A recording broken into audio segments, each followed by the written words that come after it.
সাল্লাল্লাহু আলাইহি ওয়াসাল্লাম বলছেন, এই ব্যক্তির কি কোনো ঋণ আছে?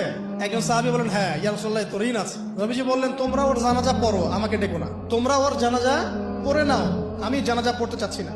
আমি এখন কেমন করে আপনাকে বুঝাবো ঋণ কত ভয়ঙ্কর জিনিস?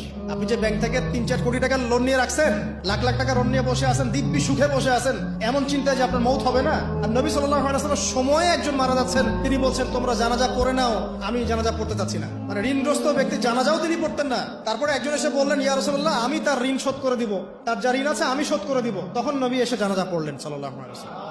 তা আপনার এই কোটি কোটি টাকা ঋণ শোধ করার লোক তো রেডি আছে নাকি? আছে না?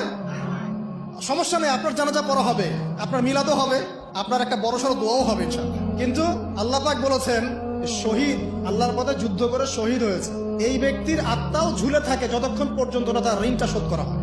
এবার বলেন আমি কি বুঝাবো আপনাকে? আর কিছু বলতে হবে? তো এখন সেই দোয়া শিখাচ্ছি আপনাদেরকে, যে দোয়া শিখলে আপনারা ঋণ থেকে বাঁচবেন ইনশাআল্লাহ।